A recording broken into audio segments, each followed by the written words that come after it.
ನಮಸ್ಕಾರ ರೀ. ದೊಡ್ಡ ಮಂದಿಗೆ ನಾ ಏನು ಹೇಳಕ್ ಬಂದೀನಪ್ಪ ಅಂತಂದ್ರೆ ಬೆಂಗಳೂರು ವಿಧಾನಸೌಧ ಅಂತ ಏನಾಗೈತೆ ಅಂತೇಳಿ ಇಡೀ ಆಲ್ ಕರ್ನಾಟಕ ಜನಕ್ಕೆ ಗೊತ್ತೈತಿ, ಹೊರಗಿನ ಜನಕ್ಕೆ ಭೀ ಗೊತ್ತಾಗೈತಿ.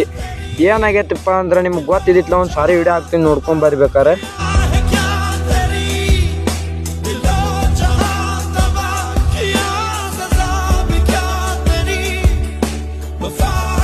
ನೋಡ್ರಿ, ವಿರಾಟ್ ಕೊಹ್ಲಿ ಆಗಲಿ ಮತ್ತು ಅವ್ರು ಯಾರು ಆಡ್ದವ್ರು ಯಾರೇ ಆಗಲಿ ಅವರೆಲ್ಲ ಕಪ್ ತೊಗೊಂಡು ರೊಕ್ಕ ತೊಗೊಂಡು ಮನೆಗೆ ಹೋಗ್ತಾರೆ.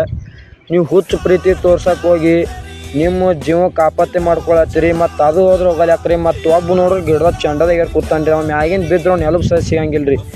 ನೋಡ್ರಿ, ನಿಮ್ಮ ಪ್ರೀತಿ ವಿಶ್ವಾಸ ಯಾವತ್ತಿದ್ರು ನಿಮ್ಮ ಮನದಾಗ ಇರ್ಲಕ್ರಿ. ನೀವು ಆ ರೇಂಜ್ ಜೀವ ಕೊಡೋ ರೇಂಜಿಗಿದ್ರೆ ನಿಮ್ಮ ಮನೆಯವ್ರ ಪರಿಸ್ಥಿತಿ ಏನಿರ್ತೈತೆ ಅಂತ ವಿಚಾರ ಮಾಡಿರಿ. ನಾವೊಂದು ವಿಡಿಯೋ ನೋಡಿದೆ ರೀ, ಪಾಪ ರೌಟ್ ಬಿಕ್ ಕಳತ್ತಳ್ರಿ. ಸಾಲಿಗೆ ಹೋಗ್ತೀನಿ ಅಂತ ಹೇಳಕಿಸಿಂದ ಕ್ರಿಕೆಟ್ ವಿರಾಟ್ ಕೊಹ್ಲಿಗೆ ಮತ್ತು ಆಡೋರಿಗೆ ನೋಡಕ್ಕೆ ಹೋಗ್ಯಾನ್ರಿ.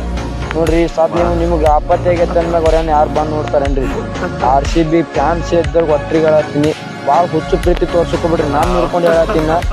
ನಮಗೆ ನೋಡ್ರಿ ದೇವ್ರಿಗೆ ಹೋಗ್ತಾರೆ ಥೋಡೆ ಮಂದಿ, ದೇವ್ರಿಗೆ ಹೋಗಿಸಿನ್ ಅಂಗಿ ಕಳೆದು ಪೂಜೆ ಮಾಡಿಸೋದು ಅದೆಲ್ಲ ಮಾಡಿಸಿದ್ರಿ. ಅವ್ರು ರೀಲ್ಸ್ ಓಡಿಸಲೇ ಮಾಡಿರ್ತಾರೆ, ಅವ್ರೇನು ಅಭಿಮಾನಿ ಆಟ ತೋರಿಸಲೇ ಅಂತ ಹೋಗಿರಂಗಿಲ್ಲ ರೀ. ನಾ ಭೀ ಅಷ್ಟು ರೀಲ್ಸ್ ಮಾಡ್ತೀನಿ ಅಂದ್ರೆ ನಾನೇ ನೋಡೋಕೆ ಹೋಗಿಲ್ಲ ರೀ.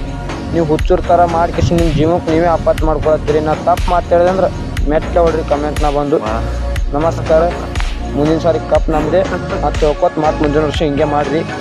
ನಿಮ್ಮ ಮನೆಯವ್ರಿಗೆ ಕಷ್ಟ ತಂದಿರ್ರಿ, ತಿಳ್ಕೊತ್ ಥೋಡ ಮಾಡ್ಲಿಕ್ಕೆ ಹೋಗ್ಬೇಡ್ರಿ. ಸ್ವಲ್ಪ ಒಳ್ಳೇದಿಂದಿರ್ರಿ, ಭಾಳ ಪ್ರೀತಿ ತೋರ್ಸಕ್ಕೆ ಹೋಗ್ರಿ. ನಮಸ್ಕಾರ. ತಪ್ಪು ಮಾತಾಡ್ರಿ ಚಪ್ಪಲ್ ಹೊಡ್ರಿ ಕಮೆಂಟ್ ಐತೆ ಇಲ್ಲಿ.